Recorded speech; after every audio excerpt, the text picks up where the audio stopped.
The bracelets are back, baby. Ringside Renaissance. And there's no Wyatt Six. Hit the music. You are now listening to the Ringside Renaissance Wrestling Podcast.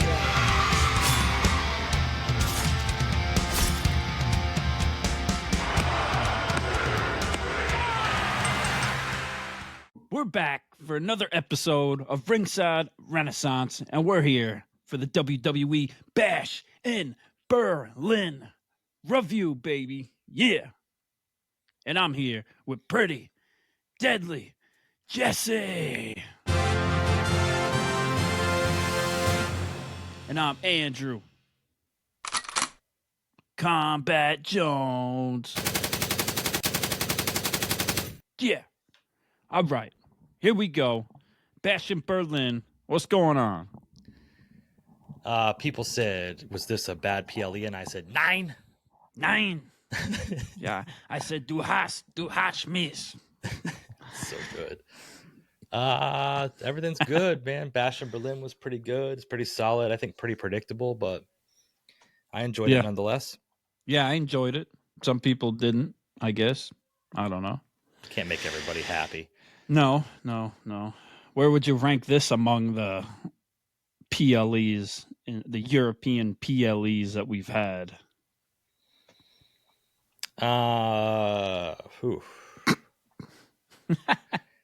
That's tough because the France one and the Scotland one were a lot of fun.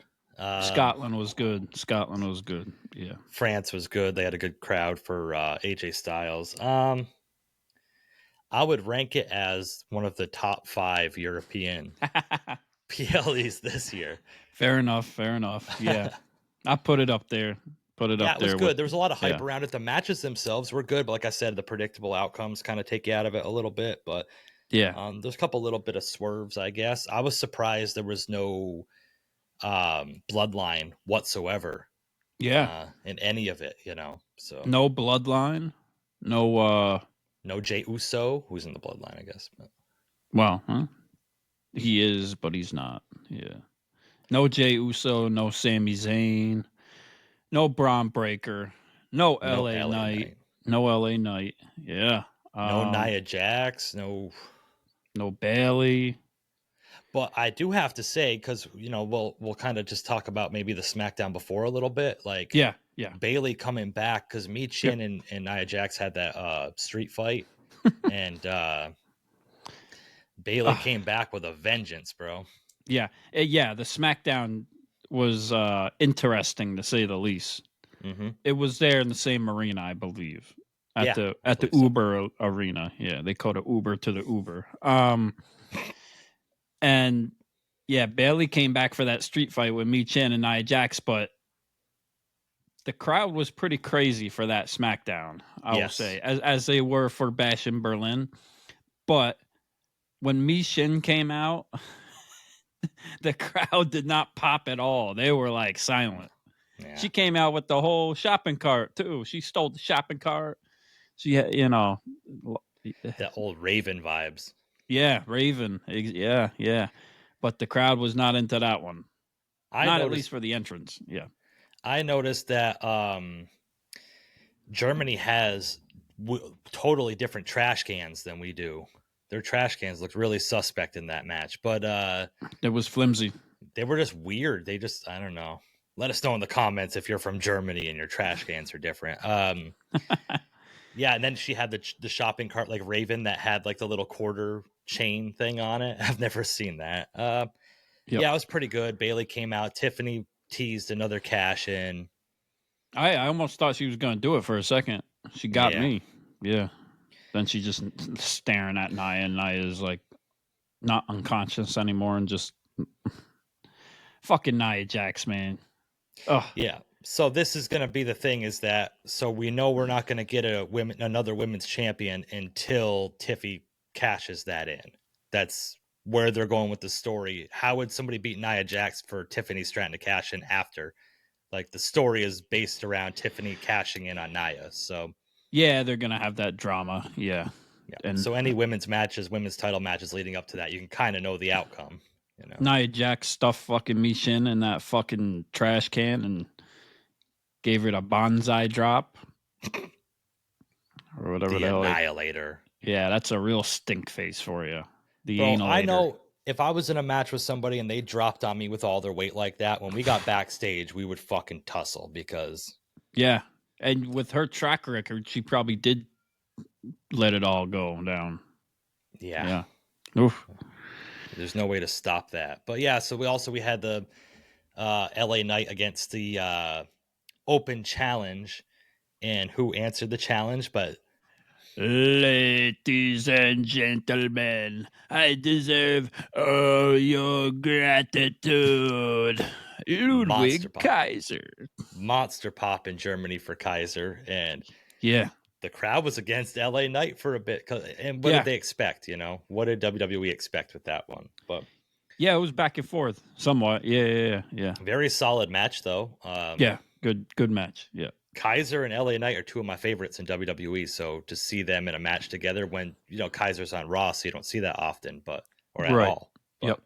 I thought that was really good. Feed me more of that. I would love that feud to kind of boil. Yeah, it's a good way to get him on TV too over in Germany for the European shows. I know they've all been at the house shows they've been having there, and they've had great audiences and crowds and been doing great for that. But to get it on TV and showcase it too, that's pretty awesome. But yeah, it was a good match. Yeah, they did a good match, and of course LA Knight won. Yeah, no surprise there. But that was pretty much it for SmackDown. They had a couple other matches. They were just trying to ham it up for Bash in Berlin, and that's what you are all here for, is for our Bash in Berlin review. So we're gonna get right into it. So we started out with the WWE Undisputed Championship match, Cody Rhodes against Kevin Owens. A lot of people were taking exception to this, but if you remember, that's how they started. What was it? It wasn't France. What was the next one they did? The Clash at the Castle. They started Scotland. with the I Quit match. Was the Undisputed Championship match, and everybody knew Gunther was going to get the main event here. If you didn't think he was going to get the main event, you're sucking on salt rocks. But it was a smart thing. Yeah, you're sucking on Wiener Schnitzel. Schnitzendruben. Cody Rhodes and Kevin Owens, man, they were good. The crowd was fucking nuts. Long entrances, of course. I thought it was a pretty great match, though. It was better than I thought it was going to be, because I wasn't like. I give all credit due to them. Obviously, Kevin Owens is great. Cody Rhodes is great, but I just didn't have much hype for the match because I thought it was predictable. But I thought what they did in the ring was pretty great, and that they told a good story, and it was smooth. They had good chemistry. They put each other to bed. Yeah, they really went all out. Yeah. Ooh. Yeah. So I feel the same way. I knew who the winner was going to be. Everybody was wondering about the turn. Is Kevin Owens going to turn? Which doesn't make sense to me. I've mentioned it before. Like, if you're his opponent, how do you turn on your opponent? But right. They milked a couple spots where Cody went to do the top rope, Cody cutter. Off the top rope, which I've never really seen him do, but the he did it for code. This spot. Yeah, the arcade code. The RK Cody. The RK Rhodes. The RK Rhodes. Yeah, he fell down and was nursing his knee, which they were kind of talking about him having an injury, and Kevin Owens went to kick it, but he has an angel and devil on his shoulder, or the angel is winning out here. And, I think so. Michael Cody, what do you want to talk about? Yeah, you see what I did there? Yeah. So my knee. They had this thing with Kevin Owens back and forth. Was he going to take the cheap way out, or was he going to beat Cody at his best? And Should have took the cheap way out. Should have taken the cheap way out, buddy. Yeah, should have listened to Wade Barrett. Yeah, that's right. That's right. So yeah. there are no cheap way outs on the battlefield. On the battlefield of love. There are no rules in war. Yeah, that's true. But Kevin Owens didn't want to take the cheap way out on his friend, and that was ultimately his demise. I think this is a little slow paced. There was probably about 13 fucking crossroads in this. Yeah. Crossroads, Stone Cold Cutters, Kevin Owens Cutters, Stone Cold Stunners, Kevin Owens Stunners. Yeah. Whatever you want to call them. Diamond Cutters, Crossroads, Dirt Roads, Back Roads. RK Roads. RK Roads. Yeah. Out on the table, fighting outside. Yeah. Interesting. Well, I don't know. The whole thing was, like I said, predictable. Everybody was waiting. Cody Rhodes won the match, and they were in the ring afterwards, and Cody was wondering, are you still my friend? You still going to be my friend? Yeah, that's what Kevin Owens had asked him on SmackDown right before they had ended their promo. He's like, when I beat you, are you still going to be my friend or talk to me? Or Oh, that's what he said? Oh, never mind. Cody said it to Kevin. But in my mind, I was thinking, like, because we didn't hear what Kevin said to Cody. Yeah. I think he said the same thing. He's like, what if I win? Are you still going to talk to me? Are we still going to go get Whataburger after? Yeah. Are we still going to be going steady? Yeah. Are we going to go drink Das Boot after the match? Yeah. Nice. Yeah. I think there was a little bit of hesitation there for Kevin Owens, though. Yeah, they had to build the dramatics up. I think it was way too obvious with the Grayson Waller effect having the video of Kevin Owens turning on everybody, and then he mentioned it again on SmackDown. Kofi's the only one that didn't deserve it. Yeah, yeah. That's why I'm glad it didn't happen. Yeah. They I think they were building it way too much, and it being too obvious of a thing that was going to happen for it to actually happen. I'm glad it didn't happen. Yeah. Another thing I'm glad didn't happen was the women's tag team title match. Jade and Bianca challenging the Unholy Union, Alba Fire and Isla Dawn. Fire and Dawn. Fire and Ice. Yeah. Everything about them is so good, bro. Yeah. There's not very many like classic women's tag teams in the WWE. Yeah. They're the only one. Well, Damage Control, I guess. Yeah. Kairi Sane. The Pure Finger Collective. Yeah, but they're a trios. They're a threesome. I gotcha. I don't know. Yeah, I don't know. A three-way. Yeah, so yeah, so Isla Fire and Alba Dawn. Alba Dawn and Isla Fire. Alba Fire and Isla Dawn. Yeah. Are man, I love them as a tag team. I think they're good. I think they could build the whole women's tag team division legitimately around them. Mm-hmm. Their presence, I think they're great. Their tag style, like, at one point they were having the upper hand on Bianca and Jade, but it was believable that they were putting Bianca and Jade in peril. Like, it wasn't somehow, which is, it's crazy to think, but it's true, and like their finisher is crazy too. Mm-hmm. I don't know what the hell they call it, but it's good shit.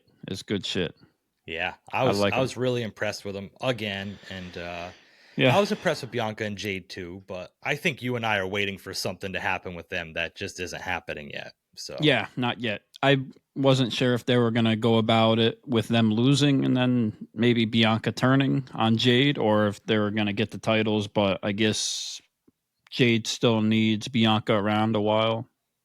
Yeah. And in reality, they feel like I want Bianca Belair to turn heel. I think she'll be great in the WWE doing that. I know she had it in NXT for a while, right? But I think she could take it to like a whole new level. And like she's always had like a lot of the fans behind her and stuff like that. So I think when she turns, it'll make it really, really good. Hang on. Like you said, Bianca would be a great heel, but would people be able to get behind Jade as a solo babyface? I don't know if she has that yet. I think so.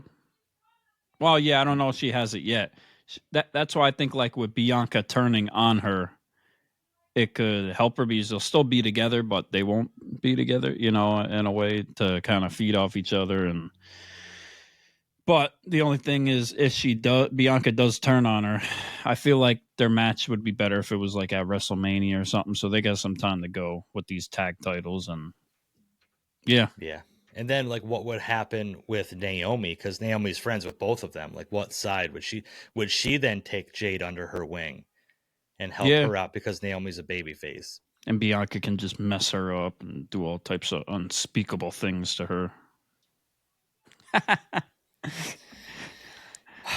don't want to read your diary, Kombat Jones. But... You definitely don't want to see my browser history. Yeah, so it was a good match for what it was. The finish wasn't what I wanted, so obviously I'm going to trash it and say it was a terrible match and go on X and tell everybody how bad Jade and Bianca are because the person that I wanted to win didn't win, and the whole world's going to fall apart and everybody needs to fuck off. And if you're a Jade and Bianca fan, I'm just going to block you on X because I don't like your opinion. Yeah. Oh, wait, that's other people. Okay. I'm sorry. Yeah. That's other people. No, I think they did good. Yeah, it was good. I'm not mad that they're the champions. It is what it is. They got their redemption now. Yeah. Bianca got a hot tag on Jade, and Jade like jumped over the ropes to come in, and I thought she was going to try the springboard again, and I was like, oh no. But she like just jumped over the ropes and came in and started, and that was another thing too. Like, I'm just going to say the Unholy Union, so I don't have to say their names over and over again. But yeah, Jade got the hot tag. The Unholy Union fed for her so well. Clothesline, double clothesline, pump kick, and they kept feeding Jade to make her look good. And that's right. That's the recipe for a good match, is not only somebody that can dish it out, but somebody that can feed and sell and register. And they did really good with that to make Jade look good in that moment. Yeah. Maybe that's just going to be their rival. They're just going to have some back and forth matches with them, or they're going to go after, maybe the Pure Fusion Collective will come for them now, and whoever else. Yeah. Pause or not. No pause. No pause. No pause for that one. Kombat Jones will come for all of them. Yeah, that's true. They'll come for me first, though. I'll finish. Nice guys finish last, and that's just... and I'm not. Bad guys, whatever that fucking quote is. God damn it. Yeah. Bad times don't last, but bad guys do. Yeah, exactly. Yeah. I had to read that off my phone. There's not that many real tag teams out there though anymore. I mean, you got a few more in the men's division, obviously, but yeah. And they don't give a lot of time for women's storylines in general to really build and grow. So no, and a lot of it's being tied up with the titles. And I'll get into that later. But they could have easily put a women's championship match in place of that match. Yeah, so because the tag titles don't always get a spot at smaller PLEs like that. So. Yeah, do you think the overseas PLEs is the only time the women's tag titles is going to change hands? Just so they have a title change hands overseas and the fans go home happy? It's true. It seems like we don't get as many crazy tag team changes or title changes in general for the PLEs. Yeah, agreed. Right? So, yeah. Jade and Bianca, they could put on a good show. When it finally happens, that'll be a big match, of course. But I think they should save it for WrestleMania or Royal Rumble or something big. Yeah, or the turn happening at Royal Rumble leading to Mania, like you said, that just seems like a WrestleMania feel match. Right. Oh boy, we'll see what happens. We're at what you've been waiting for, and I wanted to see if there was a moment in this that you picked up on, but I'm gonna let you take it away first. Get the strap, baby. Yeah. Live in Berlin. It was a match for the ages. CM Punk, Drew McIntyre, DM Hunk for the bracelet or the strap. The strap, yeah. And I actually went and looked. I went and looked because I was confused by Michael Cole for a second with the whole strap match rules and stuff like that, because we had talked about it last time, and you're like, oh no, you got to go hit all the four sides, and like I'm supposed to know that. Okay, I guess so, technically. But just to throw it back in your face, I went and looked, and the last strap match, the last strap match they had was at the 2020 Royal Rumble, and it was The Fiend Bray Wyatt versus Daniel Bryan. Not Bryan Danielson, Daniel Bryan. And it was a strap match, but it was pinfall or submission. Yeah. So. Yeah. And traditionally, the Fiend Bray. This is a four corners. Yeah, I understand that. Yeah, it makes sense. The Fiend Bray Wyatt won it with the mandible claw by passing out Daniel Bryan. Ooh. Then he caressed his head afterwards because he felt sorry for him. Yeah. After he had cut off his hair. Yeah. I totally forgot that match happened and everything. Somebody said something. I had to go look at it earlier. I was like, oh, shit. Okay, I remember this now. Yeah. It was part of one of those times in WWE just tried to forget somewhat, you know? Right. Like the last 5 years before. Yeah. Yeah. You know what's funny? Before we get into this match, because I know you're really wanting to break it down. Right. And I hate to bring up the dub, the AEW, but do you notice how, because we liked AEW from day one, how it started going downhill realistically when Cody left? Mm-hmm. It started kind of like going downhill, and WWE started getting better.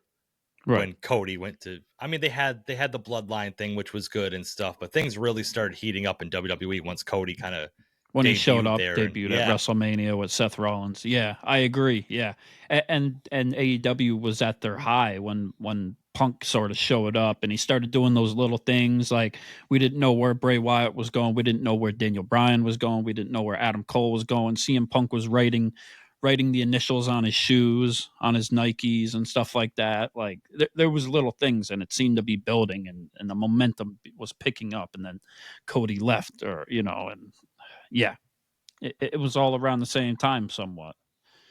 Yeah. Well, you know, what's funny too, is I said that, and there's a reason why I say everything. I don't just randomly spout shit. Yeah. Oh, I do. Excuse me. So I do too. So when CM Punk entered, did you notice that he was wearing the same ring attire that he wore at All In last year? I did. Well, I was like, that looks very similar. Yeah. He's worn it a few times before. I don't know if there's a direct correlation. He's wore kind of like that ensemble before, but now, do you think it's the same exact trunks, or it's just the same pair? I probably not, but I will say, like, pause. I think he's in the best shape that he's been even the whole time he was in AEW. I think he's in better shape now. Yeah. Oh yeah. I think so. I think he's put a little bit of weight on. Yeah. And I think that's he probably bulking up a little bit. It's going to save him from injury a little bit in the long run. Yep. This match was everything I needed it to be. It was brutal. It was hard hitting. They were getting shit in while still being safe. Right. Sorry to pull the curtain back there, but I only have a couple gripes from it, and one of them is that CM Punk just couldn't keep the strap on. Yeah. Pause. Yeah. But yeah, it came off a few times. Yeah. Yeah, and he wasn't wearing it on his forehead. Yeah. Like a unicorn. Yeah. Yeah, when he got thrown over the ropes through the table was just perfectly there. I like how they played with the table, like in and out, in and out, in and out, messing with the, the audience was just trying to climax, and they just kept teeter tottering, and what's that word? God damn it, edging. Yes. How am I going to forget the edging from the Blink 182 song? Yeah, edging. Yeah, they just kept edging the audience with that table. Like, every time they wanted the audience to climax, the strap on.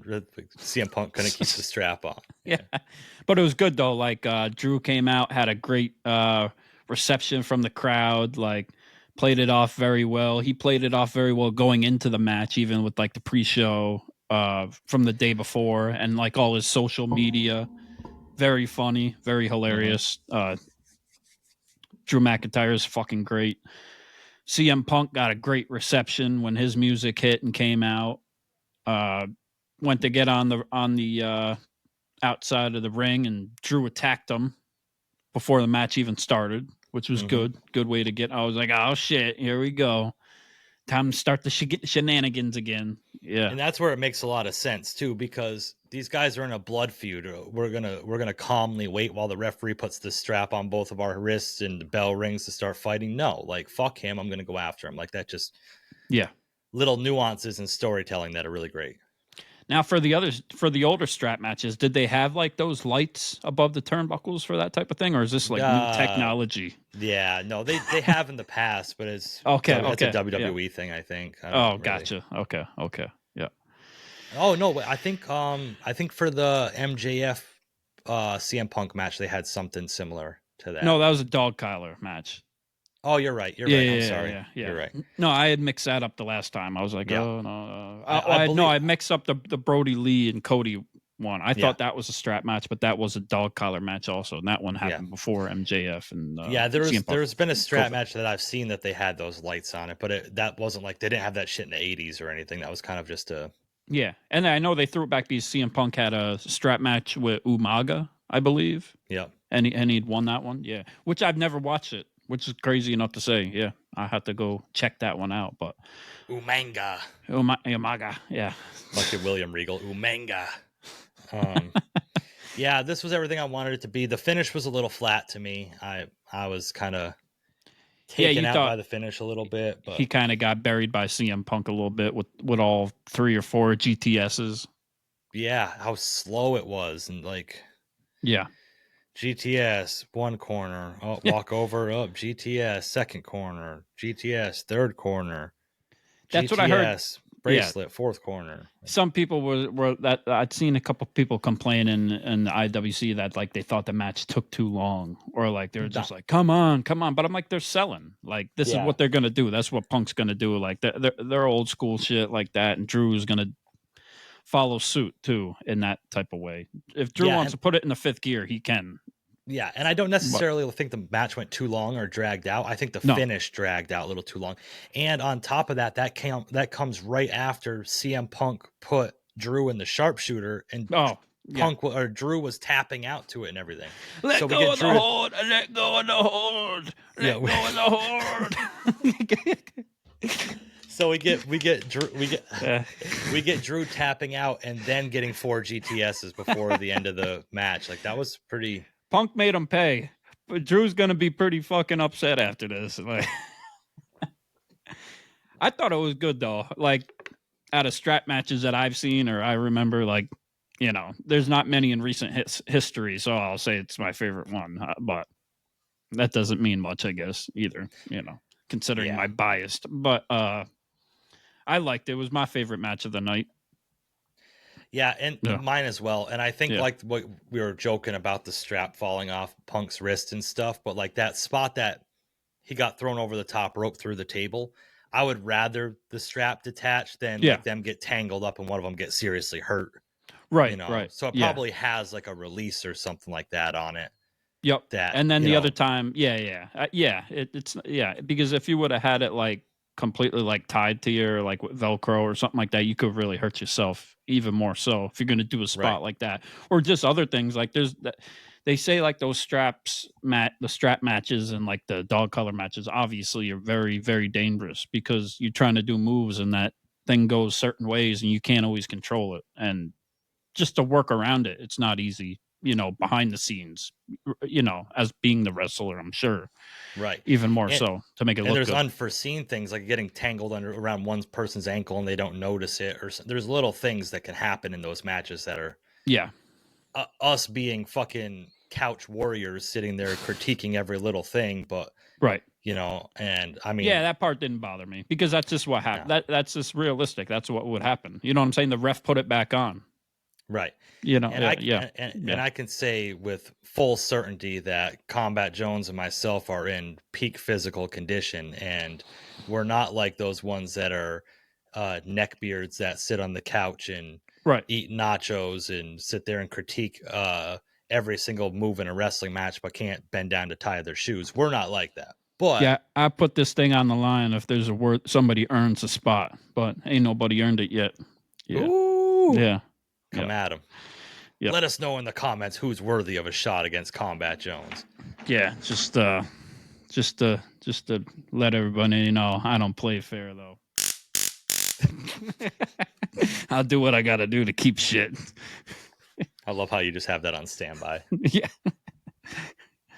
What was really interesting here? So so anyway, that was that. Oh, and then you said in the locker room there was a little interview with Punk afterwards, and he said that his feud with McIntyre is done, and he was watching the championship match to see who was going to win, and he was coming after the gold, sucker.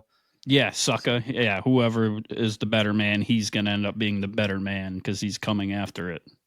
Yeah, so pause. So a lot of coming today. Yeah. A lot of coming. Yeah.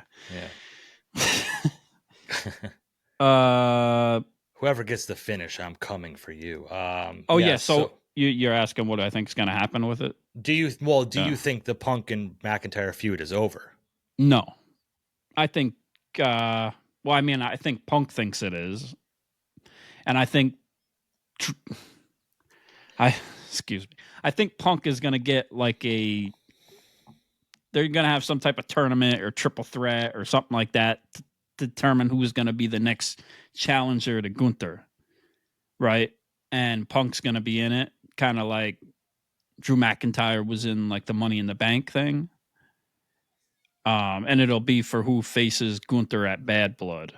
And Drew is going to screw Punk out of the match or in the match, and that's going to set up their last match at Bad Blood. Hell in the Cell. Everybody's predicting it's going to be Hell in the Cell. Maybe it won't be because that's what everybody thinks is going to be, but I think we want to see that happen, right? But yeah, it's hard because every match that they're kind of setting up for Bad Blood could be potentially Hell in the Cell. Liv and Rhea could potentially be Hell in the Cell. Punk and Drew have multiple ones. Cody and Solo.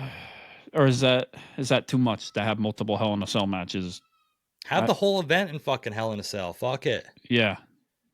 I think they would kind of blow their load with that one. But well, the thing is, WWE was having like a Hell in a Cell PLE for a while, right? Wasn't that the name of a couple? Yeah. So whatever. Yeah, they're bringing Bad Blood back. I mean, fuck it. Maybe they can have multiple Hell in the Cells. Maybe everyone's just assuming that it's Hell in a Cell because of the original Bad Blood. Yeah, I think that's what it is. I don't think there's been any like actual legit talk that Punk or Drew or anybody in WWE has came out and said that there's going to be Hell in a Cell match or alluded to it in any way. We're just assuming that it's going to happen. So it might not at all. Who the fuck knows? But I think most of us, everybody will be here for it if it did. And if they did want to do Hell in a Cell, they could at least do 2 Hell in a Cell matches. They could have a one for men's and one for women's at the least. If they, they could get away with 2 without overdoing it. If that's what people are worried about too. Yeah, I agree. Yeah. And if any at all, if they don't have any at all, I don't think I'd be disappointed. I think people are going to lose their fucking minds if they don't have Hell in the Cell matches. But yeah, it's crazy to think that Punk and Drew have only had 2 matches at this point, and how long the feud has been going on, and how great it's been with that. So that just speaks volume to both of them. And I know big ups to Drew too for making Punk look so good too, because Punk's not fucking young like the rest of them out there either. Like you can't forget, Yeah. So yeah, kudos to both of them, man. yeah. And yeah, like I said, probably my favorite match of the night, and all the matches were fair. Michael Cole was good. He was going off the whole event, but for that match too, like he was into it. And Wade frickin' Barrett was getting into it with the damn referee on the outside. I thought he was about to fight the ref, and the ref was like, "I'm in control here. Back the fuck off." Like, and at one point, Wade Barrett was like trolling. I feel like all the IWC clowns. That was like, yeah, oh, he started this feud over a 50-cent bracelet. Blah blah blah blah blah. Shout out Victoria. It's the, what do you call it? The emotional value. Sentimental. More value. Yeah. It's whatever you want to call it. Anyway. Yeah. But boy, oh boy, we had 3 great matches, and like we mentioned before, there were some people that just didn't make it to the PLE that a lot of people might have wanted, and right. One group that I was glad didn't make it, that shouldn't have even been on it, and I agree with them. They didn't have it, was the Wyatt Sucks. Oh yes. So yeah. If you've been paying attention to us lately, like we've been having some issues here, and yeah, it's really weird what's been happening with the Wyatt Six. They keep crashing our shit. It's been twice now already, and we're freaking sick of it. And we've had enough of it. Those freaks, that sideshow circus freaks, and their stupid little puppets and all that. They didn't even get a spot on the PLE, and they want to come and crash our show. Like, I'm pretty sure we're getting more views than that. We're getting more views than that. God damn it, bro. What's happening, man? Again? What?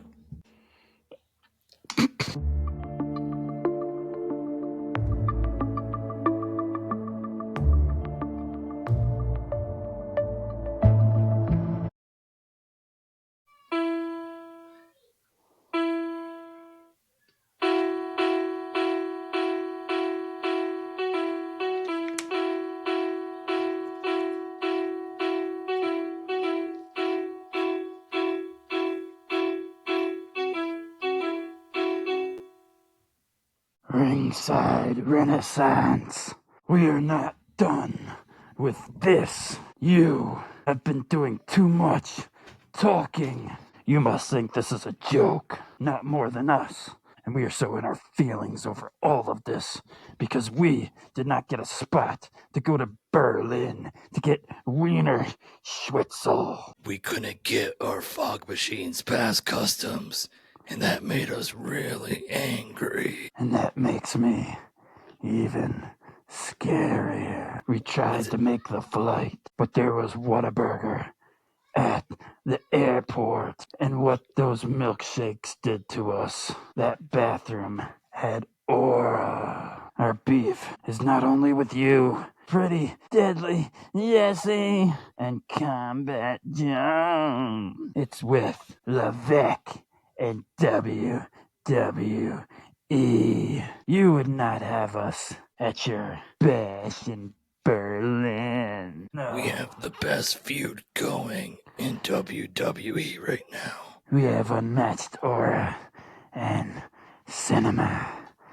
I try wearing this mask when I have sexual relations with my partner, and she makes me sleep on the couch, and that makes me very angry. I came out of the casket and dropped my pants to Abby the Witch, and that was very scary. Ringside Renaissance, WWE, you are silencing our voice. I feel like our voice is not being heard, and we are in proverbial chains because we are not being heard. Literal chains. We feel disrespected because not everybody in the world thinks that our gimmick is the coolest and scariest gimmick. I've even been seeing less and less fireflies in the crowd every week. and that's starting to concern me. Our fans are turning on us. They give more love to that blonde-haired bitch, Cody Rhodes. Every time he says, "What's what I talk about?" You know what I want to talk about? The Wyatt Six. You think we would have an original, creative gimmick, but we just like to be a terrible tribute band and make everybody buy our merchandise. Ringside Renaissance? You think that you're so special because you have your own original song and we don't? Well, you ain't special. No, this has only just begun. And if you keep talking about our names and keep bringing us up, we will keep showing up and hacking your little podcast. Yeah, Ringside Renaissance, we're here. Whoa. This just keeps getting weirder and weirder. Tell me that this didn't happen again. Tell me that they're not being as original as they were. What the hell? What the fuck? God damn it. Jesus. What is this? What the heck? Weird. This is becoming too normal. Let us know in the comments what happened. Wow. This is getting a little freaky, a little scary. So, as we were talking about, the mixed tag match was next. Yeah. And, Yep. we had the Terror Twins, Rhea Ripley, and Damian Priest, almost didn't remember his name, against DP. Liv Dom. Liv Dom. Yeah, they're calling them Liv Dom now. And Michael Cole has dubbed them the Bonnie and Clyde of WWE. Very original Michael Cole. Yeah. The only thing I could think of when they were all walking out to the ring is how in any way possible could they make Dom and Liv look like they stand any sort of chance whatsoever against Rhea and DP. Yeah, Rhea's looking fucking jacked too. She's looking good lately too. Yeah. Awesome. And freaking Damian Priest is so over. The crowd was actually like way more into this match than I thought they were going to be. Because I was a little like wondering about like the placement, because I thought we figured like CM Punk and Drew were going to be the runner up, like the second to last match, right? Yeah. But they put this one on second to last, and I thought the crowd was really into it. Yeah. I thought it was better than I thought the match was better than I thought it was going to be too, honestly. I actually enjoyed it. I thought it was entertaining. I'm not like big on mixed tag matches, and I really wasn't looking forward to this one because you figured what was kind of going to happen, but I enjoyed it though. Yeah. Yeah, I agree. I was not going into this thinking I was going to like it at all. And it's not that I necessarily liked the match, but it was better than I thought it was going to be. So, yeah. And you notice Liv and Dom, they're not kissing as much now.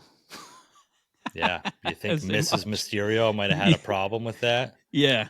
It's fine to be straddling though, and doing all the other stuff. Yeah. They just kind of do like the little nose thing and play with each other's hair, and it's fucking weird, man. Ever since so our last episode, you said there's people that can like cute couple, break down the goals. Yeah, they can break down the psychology of their relationship, and like I don't know if that was like a buzzword in my phone because that's all I've been seeing on X now is people like explaining why Dom and Liv are the perfect relationship. Yeah, this is fucking weird. Like these people are weird, bro. Yeah. Yeah. Well, what are the others called? The goobers? Gooner. Gooners. Okay, gooners. Gooning. Gooners. Yeah, they're it's not much different. Yeah. Yeah. Yeah. When we were younger, I guess we believed like some of the storylines as being true were like reality and stuff, but like we weren't 27 years old.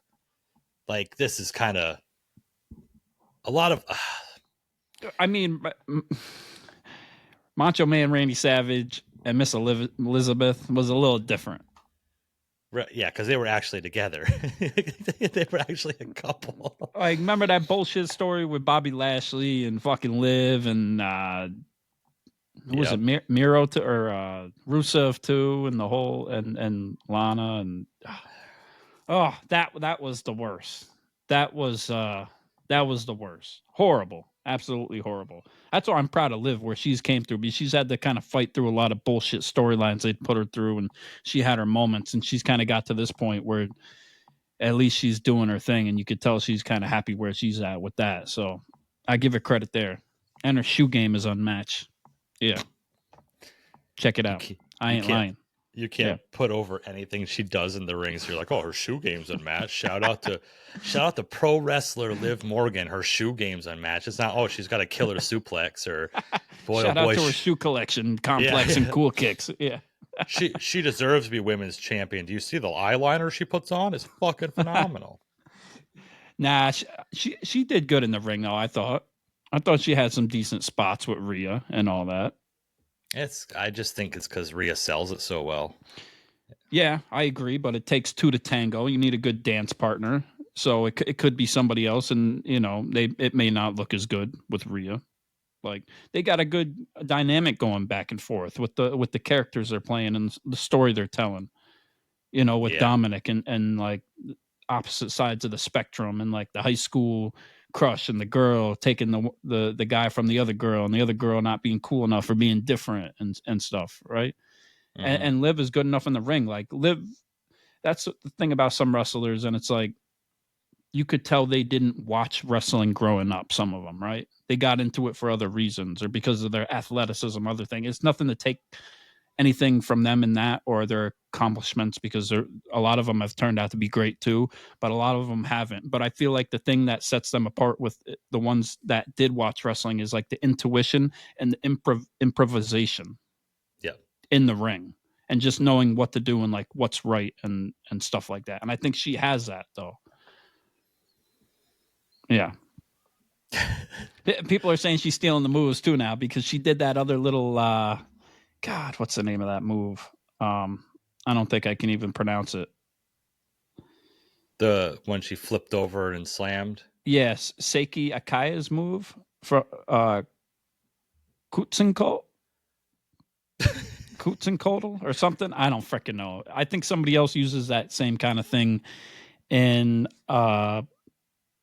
NXT. It's kind of like that crucifix driver, but she like did like the little tie up first, like she was going to go for the pin, and then she kind of flipped her. Yeah, like Liv's been doing moves, and then she had that move on the outside the rear where she jumped off the steps and kind of did the sunset flip thing. Yeah, like she's trying. It's not like it's all basic shit, Yeah.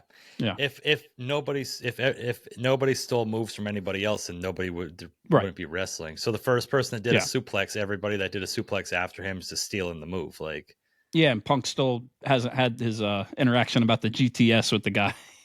Oh yeah. Yeah. So yeah, I completely agree. Yeah, and then there would be no cutters or RKOs or stunners or DDTs or anything. So sometimes you got to pay homage on the biggest stage of them all, right? Yeah. Yeah. That was the only really move from her I thought was great. This whole match, like I said, was a squash. It makes me concerned in the future of the title match because of how convincingly Rhea and Damian won this match. So when they finally, the fucking ear slap. The ear You clap. like that move? I like that. That's old school. Yeah. Yeah. Damian's always kind of had that part of his thing. Yeah. Yeah, that was back in the day when someone have a bear hug on you or something. You'd clap the ears. Okay, yeah. I'm concerned. Yeah. Sorry, Hogan used that on Andre. Yeah, but anyway, yeah. Yeah. Oh, yeah. Okay, you're right. Like you said, you're concerned about like the title picture. I'm also concerned as far as like Damian and Rhea's concerned too for the Terror Twins. Like, they're great now and like they're so over being together, but once they've moved on from the Judgment Day, there's no other like mixed tags to go after, or like what stable are they going to do, or what, you know what I'm saying? Like, where do they go from this once the Judgment Day thing is settled? Yeah. I'm sure they'll go their own way in their own title picture, and it's putting both of them over. But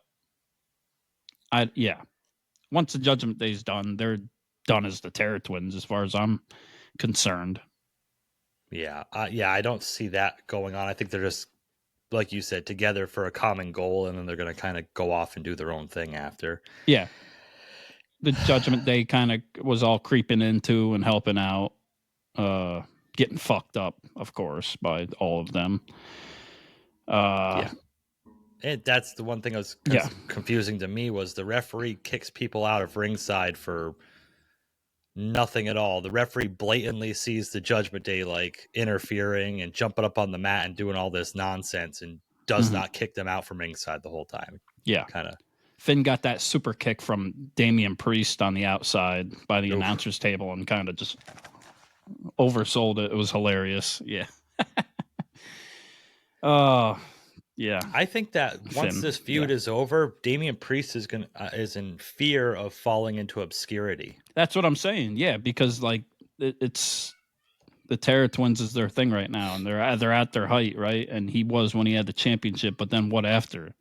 Yeah, because Gunther's the champion. Nobody's going to take that off him for a while. Braun Breaker's the IC champion. No one's going to take that off him for a while. So where's Damian going to go from here? Right, and Rhea's going to be fine. Yeah. Oh, yeah. Yeah, for sure. And, Damian Priest is in a better spot than he was a year ago. Oh, of course. So, who knows? You never really know either, but, yeah, maybe. We'll see. Let us know in the comments where they're going. Let us know in the comments. What you think, We had a double Razor's Edge at one point. Like I said, this match was just... I mean, they have some competitive spots in it, but it was for their spots to get it in, to get their revenge. Yeah. And then Rhea ended up hitting the Riptide on Liv and stacking her up for the pin. Oh yeah. Somebody in the IWC said that should be the next Ultimate Fan experience is Rhea rolling fans up like that. Oh, Lord have mercy. Yeah. Yeah. Peter Rosenberg in the post show asked Rhea what that's called, because of course everybody loves when she does her signature pin on all the other women. And she called it the pretzel. Ooh. Yeah. Okay. Yeah. So like I said, that's where that's obviously go into another title match at Bad Blood. Who will win? Who knows? I saw a lot of Liv fans crying because Rhea kicked out of one Oblivion. Yeah. And Liv had to do a second one on a chair to put her out, but Liv went down to one Riptide, and that's making Liv look weak. You know what makes Liv look weak? Her next to fucking Rhea Ripley. Yeah, because Rhea's twice the size of her. Like, it was actually at the end of the whole match too. Like, right? Come on, you just want to fucking complain about shit. Yeah, no, I don't buy into that. I mean, I'm a Liv fan too, but no, I think it was fine. It seemed believable, like the flow of the match and how it ended and stuff like that. Dom kind of scraped to Liv up. My girl Liv, right? Yeah. Okay. Yeah. Okay. Just wanted to make sure you were wrong with that one. Yeah. Well, I also thought Drew was going to win until you told me that I, should change my mind. Yeah. But I couldn't believe you're picking against Punk. But whatever. It's true. Yeah. It's better. I just don't like being I'll get in my feelings on the IWC and just let loose on Twitter. My Twitter fingers will come out. Yeah. Spirit fingers. My spirit fingers. Yeah. Nah, it was all right match though for what it was, and the audience was into it too. So it was entertaining, and it did its job. So kudos to that. We'll see where they go and they move on to it now with the Judgment Day and all that. Like I said, Dom scraped Liv up off the floor, make sure she was all right. And Terror Twins, hugging it out, and they're on top of the world right now. So props to them too. Yep. Yeah. And Dom had to do that because if Liv's taken out, who's going to make him those chicken tendies, Yeah. Yeah. boy, oh boy. And that all leads to the proverbial bash in Berlin, which was Randy Orton taking on the World Heavyweight Champion Gunther in his home area because he grew up in the next country over. But yeah, I didn't know that. I thought he was from Germany. no, he's I screwed up. Austrian. Yeah. Ludwig Kaiser is from Germany. Correct, yeah. Okay. I had that mixed up. I thought it was flip-flop for some reason. So I think that WWE social media was cool this whole past week, having Gunther and Kaiser on there, like touring around Germany, and Kaiser showing different spots and stuff. Well, no, they were showing like actually them like in the villages and stuff, like doing stuff. I didn't see that. I got to go watch. Okay. Yeah, it was pretty cool. So yeah, so we got in the ring, Samantha Irvin, and everybody's saying, "Oh, this was the greatest Randy Orton entrance of all time." He walked to the fucking ring. Oh, it's because like the lighting and the graphics and stuff like that. It was cool. It was cool, but you know. But yeah, same thing. I don't like choreographed intros. I don't like Cody Rhodes' entrance because it's the same thing every time. I got to punch the ground, do this. I got to stand on the ropes and wait for 30 seconds for the whoa. It's like loud. It's loud sometimes, or not loud. It's long. I'm sorry, long and loud. It's loud. No, it's long. I've never been accused of being either of those things. So, well, yeah. So anyway, yeah, I don't like choreographed intros. I like when they go more by feel, you know. But yeah. So you don't like it loud or long. You just like the feel. Nah, I just got to get it. Okay. Hit it and quit it. Hit it and quit it. Oh, yeah. I got shit to do, man. We forgot about the hit it and quit it, but yeah. Well, it is what it is. But so they got out to the ring, and Samantha Irvin introduced Randy Orton. And then she was about to introduce the champion, and then... Ladies and gentlemen, he deserves all your gratitude. The ring, Gunther. Yeah. That was it was an interesting ring general, the way he said it. I was like,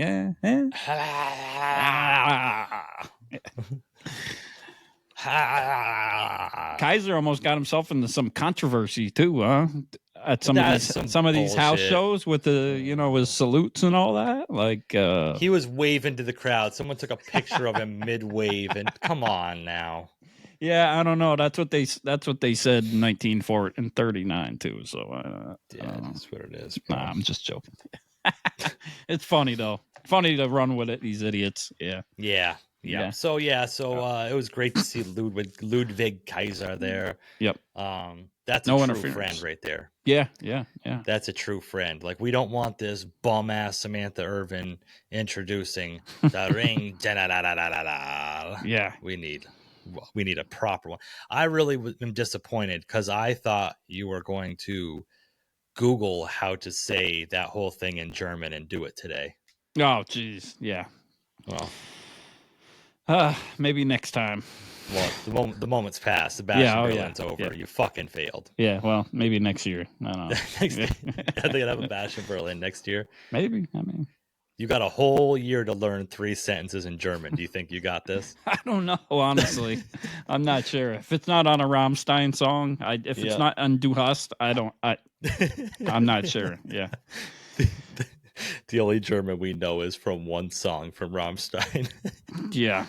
Match. The crowd was electric all night. Shout out to all the overseas PLE crowds, but they didn't have anything else to chant, so they resorted to the wave. Like, they had nothing else in the tank. They couldn't think of anything else, so they just did the wave for fucking 5 minutes. Yeah, scream everybody's name and the 1, 2, 3 in German. Yeah, like eins, Is that what it is? I think so. Okay, yeah. I heard it 100 times. I still didn't learn it. So let us know in the comments how to count to 3 in German. Yeah. I have to Google that. But yeah, they put on a hell of a match, Randy Orton and Gunther, once it finally got started. Pulled out all the stops, huh? Yeah. And no interference. We were thinking maybe Kaiser was going to have a match or interfere or turn or do something like we've been talking about this for a month or two now, right? Yeah. But though it didn't make sense, I guess, the moment coming and all that. Yeah. Whose moment? They both had great moments coming. Yeah. Randy Orton and Gunther both looked great during the match. Yeah. And leading up to it with their promos and what they did to tell the story to get to that point. I thought it was like great. I said, it was slow, methodical. It was like very calculated. Gunther was almost wrestling like Randy Orton. Going back to the wave, Randy Orton played in on the wave and then told Gunther to do it. Like, now it's your turn, Gunther laughed at it. Like, I feel like they got a good chemistry, even though this was only the second time they've ever fought. Like, I feel like they have a good chemistry. Do you feel like Gunther legitimately fucked his arm up there? Oh yeah, people were talking about that. I don't know. People were somebody had messaged me about it on TikTok, I think, too, and asking me about it. So if it is really messed up, hopefully it's not messed up bad and you can recover quickly. If so, because he definitely looked like he tweaked it and stuff and sold it off. It looked like he did. I don't know in reality if he did, but I don't know if it was scraped or if there was blood vessels burst or something. But down his forearm was like all fucked up, weird looking. Yeah, like sprained his arm in a weird way or Yeah. So, but he was still striking with it towards the end of the match. So it could have just been he scraped it on something and they just sold it. But what a way to improvise! Because I don't think that was a planned sell for the match. I think it was kind of put into it. But it was great. It was the end was kind of slow. The finish was kind of a little bit drawn out. But everything about this match was just textbook Randy Orton style match, and Gunther matched it perfectly. We saw a kick out of the RKO, which you said that you thought was going to happen. Right. I totally forgot to say it in my predictions and the episodes leading up, but I was actually, I don't know if I knew at the time, but I was thinking about it the other day after I'd seen the promo and Randy Orton saying, it's going to come out of nowhere and you're not going to be able to do it. I'm like, okay, that'd be a perfect thing to do, would be for Randy Orton to hit the RKO and then Gunther to kick out of it. Because it doesn't happen a lot. No. If barely ever, right? So what a way to put Gunther over and make him look, believable and just add another layer to their story with that. And the referee was letting a lot go in this match too, but I mean, it is what it is. I mean, Gunther went through the table. Randy put him through the table. Yeah, took a good bump. Table actually broke this time. Yeah. And shout out, like, this was like a thing too, like you said with Punk and McIntyre, like Orton's up there in age. He's not no spring chicken anymore. Like, he's been around for quite a long time. And for him to hold up, I know this wasn't a fast paced, quick, whatever, but the physicality of this match for Orton to hold up with it and to reciprocate some of the physicality and stuff was very, very cool to see. Yeah, Orton's in like amazing shape. Like, he's on a whole nother level from anybody, especially at the age he's at and stuff like that. Cardio, physique, everything, and then to take a beating like that and be in the ring with such a big dude and go back and forth like that. It's so impressive. Yeah. It's a Gunther freak of nature. Yeah, Gunther is crazy. Yeah, especially where he's come from and like the journeys that he's had up to this point. It's amazing too. Like, he deserves everything that he has. Did you hear in the post show they were talking about it? I think it was the post show, maybe the pre-show or post show. They said that Gunther has held a title in WWE for 75% of the time he's been there. Wow. Yeah. Like 75%. Counting like NXT too and all that, or not sure. even. No. I'm not sure, but he was the NXT UK champion for a long time. So exactly, I don't know if that's included. I don't know. I'd have to Google that, stat that, but it's impressive. Yeah. So, but I mean, he held the Intercontinental title for almost 2 years, and then 2 months later got the world, or 3 months later got the world heavyweight title. So yeah, and John Cena had posted the picture of him wearing the title. Did you see that? Photoshopped. Yeah. A lot of people think John Cena's coming for Gunther. Oh, what a match. Yeah. What a match. Yeah. John Cena's never been dubbed like the American hero for the WWE, but boy, oh boy. He's the Hulk Hogan of that era, of that, or however you want to say it. Yeah, for sure. I'd salute the shit out of him. I'd root for Gunther to chop the shit out of him. But. Right. I mean, it makes things very interesting because, you got CM Punk coming for that title too. You got John Cena coming for it. Mm-hmm. You got to think at some point Damian Priest is going to want another shot at it. Damian Priest, you got Drew McIntyre. I mean, Jey Uso, of course. He's going after the Intercontinental title, but you got a lot of people on Raw, nonetheless, right? I was hoping to see Sammy go after it because they have a natural story there with Sammy being the one to dethrone him with the IC title. Okay, so that's true. That could be the next thing that they do. Then that's possible because it put them both over. They got the story there. Yeah. So Gunther and Sammy. Yeah. I think that could happen. That's a good idea. Yeah, but John Cena, I hope that he does get this title. I hope he does get this last title while he's there. I hope so. Yeah. I think they should. I think they should put it on him because Ric Flair is the one he would be dethroning, right? And Ric Flair wasn't technically part of the completely the company at that time. He was part of another promotion, right? Yeah. Sort of so to put their own homegrown talent over. Yeah. Yeah, because all the world titles Cena would have all been in WWE. Ric Flair got a bunch of them. I think he only held the WWF title once. Yeah. I believe. Yeah. I think it would be good to put Cena over and do it. I really do. And Randy's not far behind either.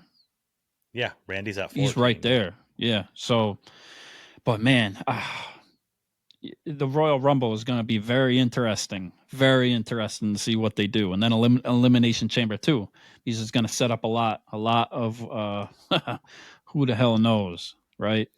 Yeah, because look at the directions they could go as of right now. We're talking 6 months away, but look at the directions they could all go with the Royal Rumble right now.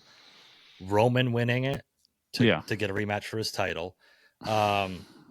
Punk winning it because people say he wants his WrestleMania moment. Right. Like you said, John Cena, Damian Priest might still potentially have some fire going up there. Yeah. Jey Uso. We're not bringing up anybody from SmackDown right now. Right. Kevin Owens' contract is up in December, I believe. Yeah, I believe so. Yeah. Who knows about that? But people are saying that they're not going to re-sign him. I looked it up. There's nowhere saying that's true. No, it's just a bunch of fucking people. His contract is up, yes, but it doesn't mean that he's necessarily leaving. But like you said, the Royal Rumble, who the hell knows? It'd be interesting. Maybe Kaiser screws over Gunther by the time for the Royal Rumble. John Cena grabs the title at Royal Rumble, and CM Punk wins the Royal Rumble and goes against John Cena for the title at WrestleMania. Book that. I'm with it. I just want to see them in the ring again, have an interaction. Yeah. But the story there, right? Punk winning the Rumble, going and facing John Cena, because that was the whole thing setting up Money in the Bank years ago, was that John Cena kept taking CM Punk's spot. Right. So for CM Punk to finally get his WrestleMania main event against John Cena and win the title against him. Yeah. Oh. And that's their notable best matches, almost, somewhat, what people remember them for. There's not very many 5-star matches in the WWE, WWF. Money in the Bank 2011 is one of them. Yeah. John Cena, CM Punk. So let us know in the comments who you think is going to win the Royal Rumble 5 months from now, because we're speculating. And then we got freaking Austin Theory. Even he about to go face. Who knows what's going to happen with him and where he could go. He could end up tagging with John Cena or something. I was thinking about the other night. They had their whole WrestleMania shenanigans and not saying he's going to be in a title picture, but there's so many people we don't know where it's going to happen. LA Knight, I think he's going to hold his title for a while, right? But yeah, I think Mello would take it from him, if anybody. Something like that. I think that's where they're leading with it. I think is Mello going to be the one eventually to take it, but I don't think that's going to be for quite a while. Yeah, because Mello and Andrade had another amazing match. Yeah. On that past SmackDown, and we talked about LA Knight and Kaiser having that match, the open challenge one, and LA Knight is leaning into the hit it and quit it, and you're not gonna take it because I ain't gonna let ya.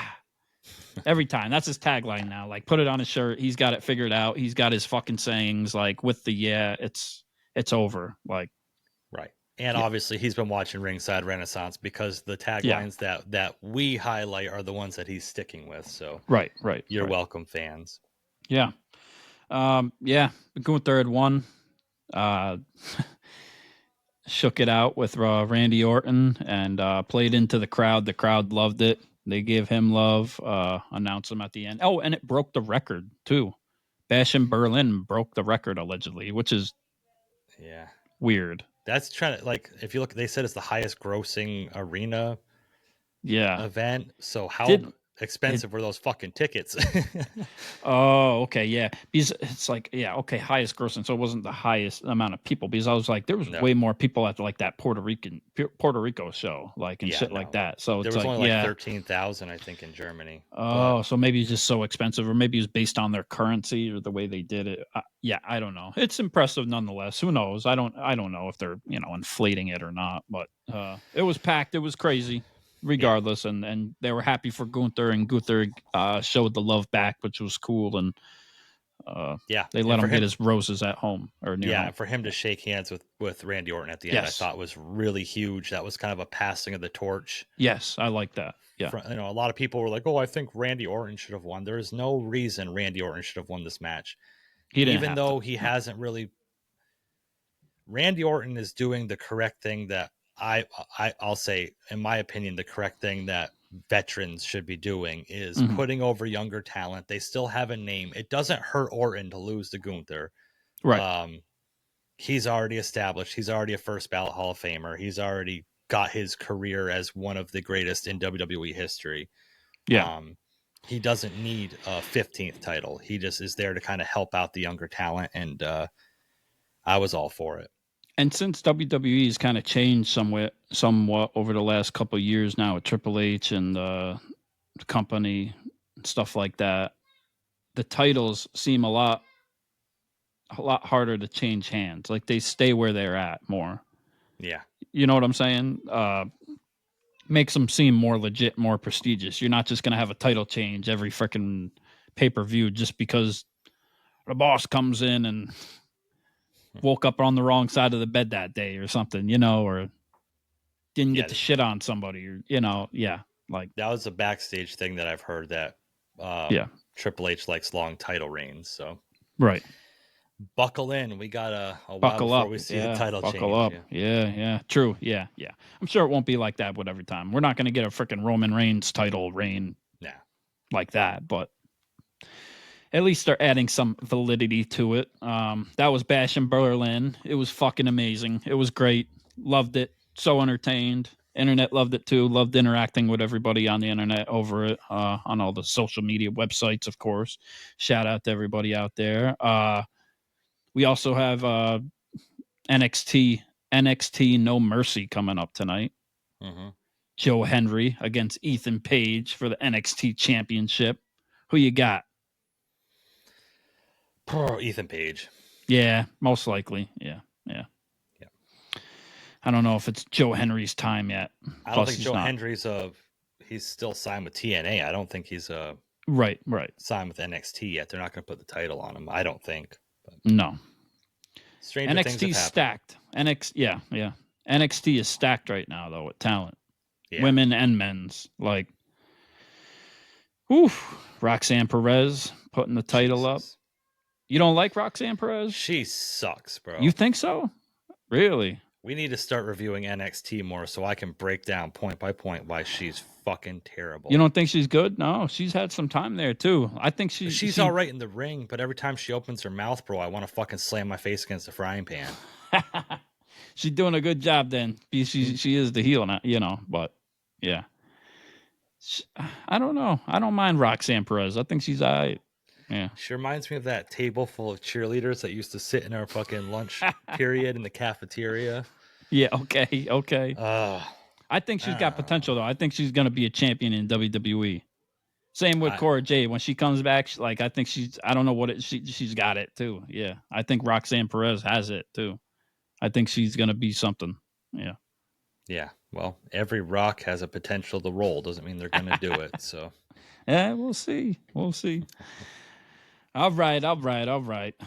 Without further ado, I bid you adieu. Yeah. Anyways, that was WWE Bash in Berlin and Bash in Berlin and our predictions. Our reviews from our predictions. Our reviews from our predictions. Yeah. Stay tuned for more. Let us know in the comments what you would like to see. We've been talking about branching out away from still doing reviews, but doing other videos as well. So let us know what you would like to see. Yeah. We'll go back in wrestling history because we are in this Renaissance era of wrestling now. Yeah. Shout out to Cody Rhodes. Cody Rhodes shouted us out on SmackDown as well, saying that we were in the Renaissance. Thank you for the shout out, Cody. We appreciate that. Yeah. So everybody join the Renaissance as we bring back this Renaissance of wrestling, joined by all of you riding along. Yeah, it's Ringside Renaissance. That's pretty deadly, Jesse. Yeah, and I'm Andrew. Kombat Jones. Yeah, you've been listening to the Ringside Renaissance Wrestling Podcast. Peace.